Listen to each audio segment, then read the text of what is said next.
pessoal, eu espero que todos vocês estejam bem e nesse vídeo nós vamos ficar sabendo como serão as nossas aulas de revisão de biologia e já vamos iniciar a revisão dos nossos primeiros conteúdos, certo? Eu espero que os conteúdos sejam abordados de forma clara e se ficar alguma dúvida, vocês podem entrar em contato comigo pelo Google Classroom ou pelos grupos do WhatsApp para que eu possa esclarecer as dúvidas que aparecerem.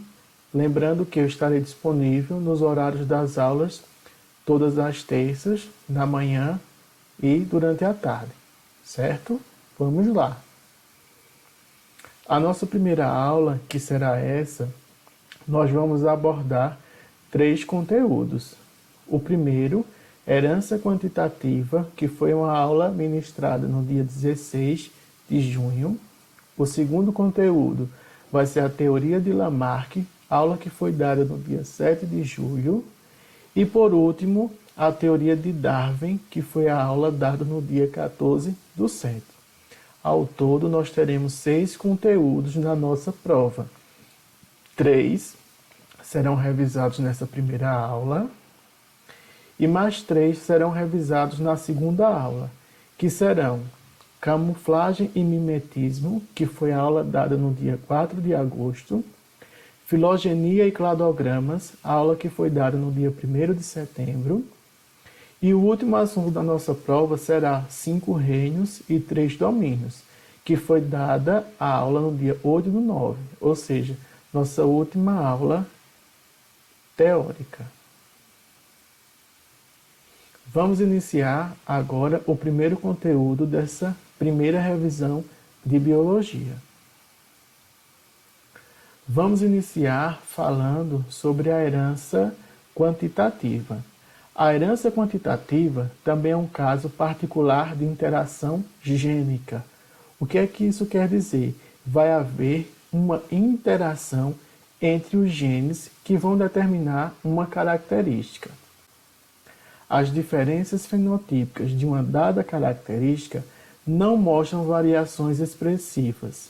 As variações elas são lentas e contínuas e mudam gradativamente, saindo de um fenótipo mínimo até chegar ao fenótipo máximo. Lembrando que na herança quantitativa não existe dominância nem recessividade. Vai ser a quantidade de genes que vai ter um efeito somativo, cumulativo, que vai fazer essa variação fenotípica. Lembrando que a variação fenotípica é aquela característica que vai ser expressa. É fácil concluir, portanto, que na herança quantitativa ou poligênica porque nós vamos ter vários genes que vai determinar uma característica. Os genes vão possuir um efeito aditivo, ou seja, somatório, e recebem o nome de poligenes, ou seja, vários genes que vão determinar uma característica. Algumas características de importância econômica, como a produção de carne em gado de corte, a produção de milho, são exemplos desse tipo de herança. Ou seja, quanto mais genes aquele gado possuir, ele vai produzir mais carne. Aquele milho que possuir uma maior quantidade de genes vai produzir mais grãos. E isso vai favorecer tanto a produção de carne como a produção de milho. Outras características também pertencem a essa herança quantitativa. No homem, ou seja, na espécie humana, nós temos essas características: a estatura, a cor dos olhos, a cor da pele e, inclusive, a nossa inteligência. São casos de herança quantitativa. Quanto mais genes nós possuirmos, mais alto nós podemos ser. A cor dos olhos pode variar de acordo com essa presença desses genes. E a cor da pele, que a gente vai estudar mais para frente, vai sofrer também esse efeito cumulativo. Quanto mais genes, mais escura vai ser a cor da minha pele. Vamos lá. Davenport, em seus estudos, publicou no ano de 1913 um trabalho muito importante. E ele dizia nesse trabalho que a cor da pele na espécie humana é resultante da ação de 2 pares de genes, que ele colocou letras aleatórias Azão, Azinho, Bzão, Bzinho, e que não tem dominância, como eu já havia falado. Dessa forma, os genes Azão e Bzão determinam a produção da mesma quantidade do pigmento melanina e possuem um efeito aditivo. O que isso quer dizer? Um indivíduo que possui uma maior quantidade de gene Azão, Bzão, vai, por consequência, produzir mais melanina. Se produz mais melanina, a cor da sua pele vai ser mais escura. Então, logo conclui-se que deveria existir 5 tonalidades de cor na pele humana, segundo a quantidade de genes A e B. Como nós observamos nesse quadro, nós vamos ver os 5 tons de pele. Nós temos aqui o número de fenótipos, que são as características expressas, é igual ao número de alelos mais 1. Então, um indivíduo ele vai ter 4 alelos. Cada letra vai corresponder a um alelo. Se eu tenho 4 alelos, 4 mais 1 vai ser igual a 5. Então, eu tenho 1, 2, 3, 4, 5 fenótipos. Ou seja, 5 características que serão expressas, que nesse caso é a cor da pele. Vamos começar pela pele negra. A pele negra ela vai ter 4 alelos que vão determinar a produção da melanina. Azão, Azão, Bzão, Bzão.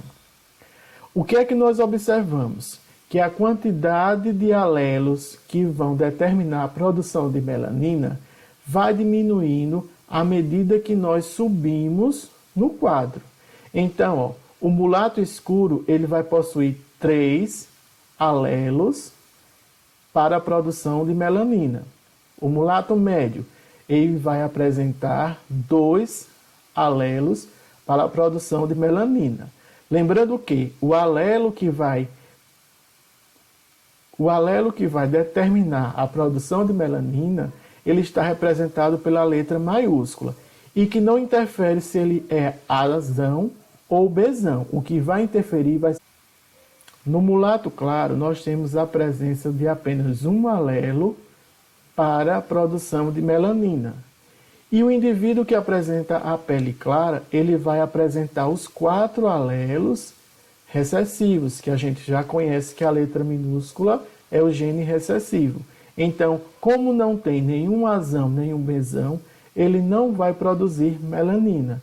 Daí, a coloração da sua pele vai ser clara.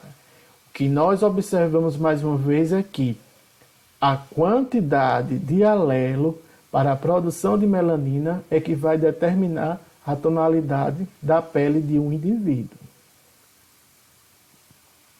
Vamos ver esse caso agora de um cruzamento, onde nós temos o cruzamento de 2 mulatos médio. O que é que nós vamos ver? Ambos são heterozigotos. Eu tenho aqui, Azão, Azinho, Bzão, Bzinho. Azão, Azinho, Bzão, Bzinho. Então, esses alelos foram colocados no quadro e a gente vai fazer o cruzamento. Lembrando aqui, eu peguei, primeiro do A, primeiro do B. Primeiro do A, segundo do B. Coloquei aqui. Agora eu peguei, segundo do A, primeiro do B. Coloquei aqui. Segundo do A, segundo do B. Coloquei aqui. Nessa separação que eu fiz aqui, eu também vou fazer na outra parte do quadro. E a gente vai juntar um lado com o outro. E como resultado, nós vamos ter essas tonalidades de pele. Onde o indivíduo apresentar 4 alelos Para a produção de melanina, a cor da pele vai ser negra. Quando o indivíduo apresentar 3 alelos para a produção de melanina, como nós temos aqui 4 casos, ele vai ser da cor mulato escuro. Quando o indivíduo apresentar 2 alelos para a produção de melanina, ele vai ser o mulato médio, onde nós temos aqui 6 quadros representando esta tonalidade. Quando o indivíduo apresentar apenas um alelo para a produção da melanina, nós vamos ter o mulato claro. E quando o indivíduo não apresentar nenhum alelo para a produção de melanina, nós vamos ter a tonalidade branca. Então, a proporção fenotípica que nós vamos observar, 1:16, que vai ser o branco, 4:16, mulato claro, 6:16, temos o mulato médio, 4:16, mulato escuro, e por último, 1:16 de tonalidade negra. Lembrando que 16 é o total do resultado do cruzamento de 2 indivíduos de tonalidade mulato médio, que são heterozigóticos, certo? Continuando como nosso segundo assunto a revisar nessa aula, nós vamos falar sobre a teoria de Lamarck. Essa teoria de Lamarck, ele vem falar da evolução das espécies ao longo do tempo. Lamarck, como nós estamos vendo na foto, foi um naturalista francês. Ele foi o primeiro a propor uma teoria sintética da evolução. Sua teoria foi publicada em 1809 no livro Filosofia Zoológica. Nesse livro, ele dizia que as formas de vida mais simples surgem a partir da matéria inanimada, por geração espontânea, e progridem a um estágio de maior complexidade e perfeição. Ou seja, ele dizia que a partir da matéria inanimada poderia surgir vida e que essa vida ela poderia evoluir até um estágio mais complexo. Em sua teoria, Lamarck sustentou que a progressão dos organismos era guiada pelo meio ambiente. Quando a gente fala em progressão, nós estamos falando em relação à evolução, ou seja, os indivíduos evoluem de acordo com o meio ambiente. Se o ambiente sofre modificações, os organismos procuram se adaptar a essa modificação que é imposta pelo ambiente. Nesse processo de adaptação, um ou mais órgãos são mais usados do que outros. O uso ou o desuso dos diferentes órgãos alterariam características do corpo e estas características seriam transmitidas para as próximas gerações. Assim, ao longo do tempo, os organismos se modificariam, podendo dar origem a novas espécies. Como eu posso exemplificar bem essa questão do uso e do desuso? Por exemplo, um pai que malha muito, faz muito exercício físico, tem seus músculos desenvolvidos, então, ao se relacionar e ter filhos, seus filhos. Então, em seus estudos, Lamarck desenvolveu 2 teorias.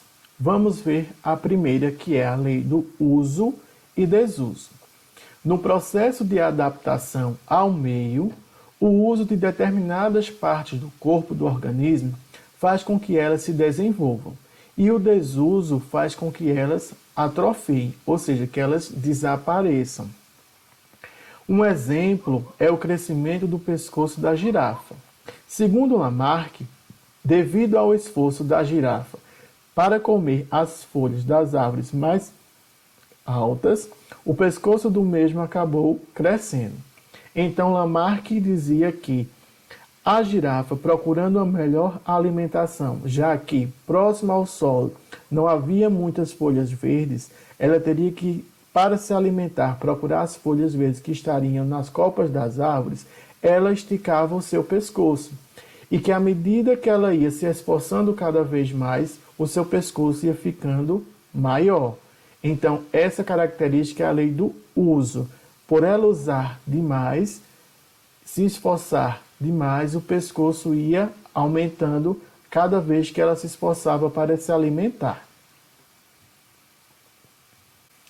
A segunda lei, elaborada por Lamarck, é a lei da transmissão dos caracteres adquiridos, que diz que as alterações no corpo do organismo provocadas pelo uso ou desuso seriam transmitidas aos seus descendentes.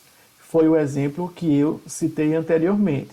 Se o pai é musculoso, o filho nasceria musculoso também. Se a girafa tinha um pescoço maior, seu filhote nasceria com o pescoço grande também.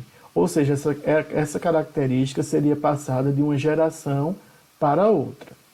Um exemplo se refere às aves aquáticas, que teriam se tornado pernaltas devido ao esforço que faziam para esticar as pernas e assim evitar molhar suas penas durante a sua locomoção na água. A cada geração, esse esforço de evitar suas penas serem molhadas produziria aves com pernas mais altas, e que essas características seriam transmitidas às gerações seguintes. Após várias gerações, teriam sido originadas as atuais aves pernaltas. Um exemplo que nós podemos citar nessa teoria seriam os flamingos. Na figura nós observamos que, no início das gerações, os flamingos possuíam pernas curtas, e ao ir se esticando para não molhar suas penas, as suas pernas iriam aumentando, certo? E o que é que acontecia? A próxima geração já nasceria com pernas maiores, e aquele indivíduo que não apresentasse essa alteração, essa característica de ter uma perna mais longa, ele morreria. E assim só teria descendentes aqueles indivíduos aqueles que as suas pernas fossem mais altas. Então, a cada geração, esse esforço produziria aves com pernas mais altas que transmitiam essa característica à geração seguinte. Após várias gerações, teriam sido originadas as atuais aves pernaltas. Então, é a lei do uso e do desuso. Quanto mais ela usava, mais esforçava para esticar suas pernas e não molhar as penas, essas características iam sendo passadas para a geração seguinte, e assim nós teríamos a evolução dessa característica, dessa adaptação ao meio. A próxima teoria, nós vamos ver a teoria de Darwin. Charles Darwin foi um estudioso que dedicou parte da sua vida a explicar a evolução dos seres vivos. Ele nasceu em 1809 e faleceu em 1882. Foi um naturalista inglês e ele desenvolveu uma teoria evolutiva que é a base moderna da teoria sintética, que é chamada de a teoria da seleção natural. Segundo Darwin, os organismos mais bem adaptados ao meio teriam maiores chances de sobrevivência do que os menos adaptados, deixando um número maior de descendentes. Quer dizer que aquele indivíduo que se adapta melhor ao meio terá mais chances de deixar descendentes. E aquele que não se adapta, ele pode morrer e assim não conseguir reproduzir e deixar descendentes.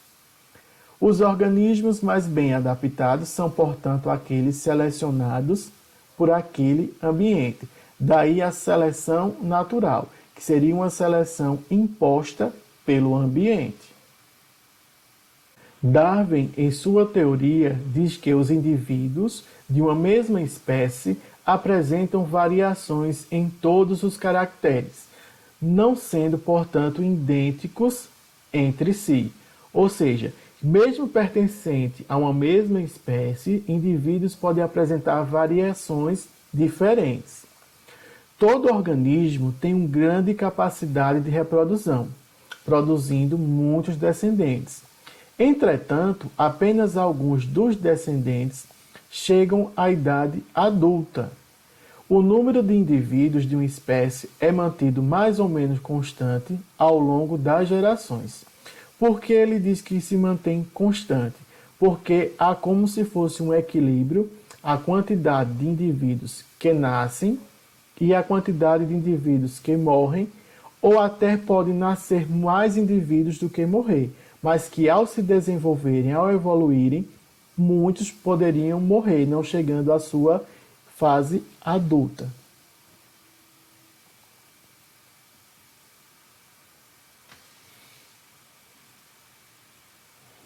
Assim, há grande luta pela vida entre os descendentes, pois apesar de nascerem muitos indivíduos, poucos vão atingir a maturidade, o que mantém constante o número de indivíduos na espécie, que foi o que eu acabei de falar. Muitos indivíduos nascem, mas poucos conseguem atingir a sua maturidade. Na luta pela vida, organismos com variações favoráveis às condições do ambiente onde ele vive têm maior chance de sobreviver, quando comparado aos organismos que não apresentam essas variações favoráveis. O que é que ele quer dizer? Que os indivíduos mais adaptados sobrevivem. Se esses indivíduos adaptados sobrevivem, eles conseguem deixar descendentes. Com isso, aquela característica, aquela adaptação que ele obteve, ela vai passar para os seus descendentes. E os menos favoráveis, ou seja, aqueles que não se adaptaram, eles morrem, não deixando descendentes daquela espécie ou daquele indivíduo.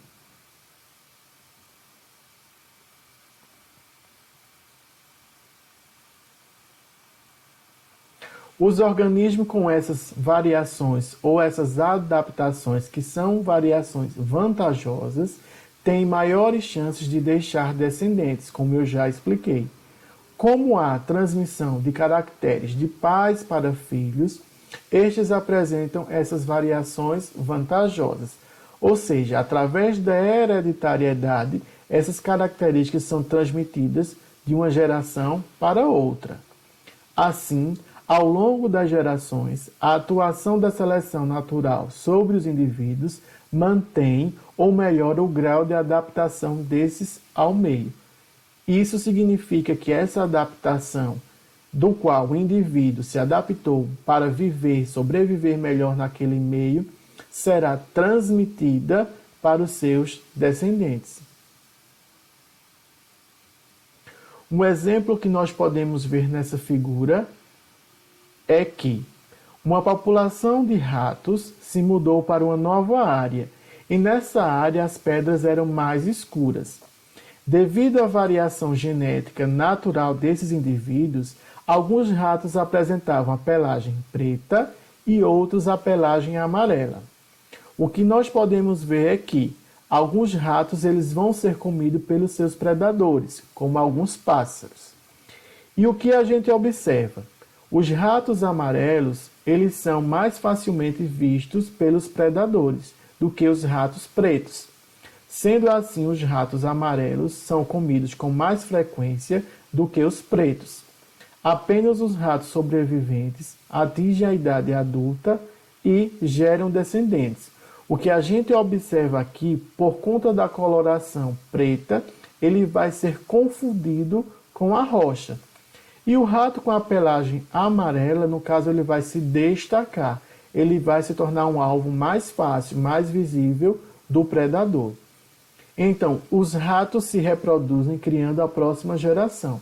Nessa geração aqui, como eu tenho mais rato preto, a geração seguinte também vai ter mais rato preto, porque vai ser a espécie, o indivíduo que vai conseguir deixar descendentes. Com os ratos pretos tinham mais chances de gerar descendentes do que os ratos amarelos, a próxima geração tem uma fração maior de ratos pretos do que a geração anterior. Então, essa adaptação foi uma seleção natural do ambiente. Por quê?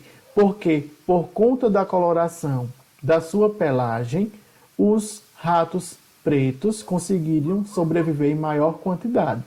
Se eu tenho uma maior quantidade de rato preto, na geração seguinte também vai predominar essa maior quantidade de rato preto. E o que pode acontecer com os ratos amarelos? Como eles se tornaram muito visíveis para os predadores, pode chegar ao ponto dessa população não existir mais, não conseguir deixar descendentes, conseguir se reproduzir, e ali esses indivíduos sumirem e começar a existir apenas ratos de pelagem preta.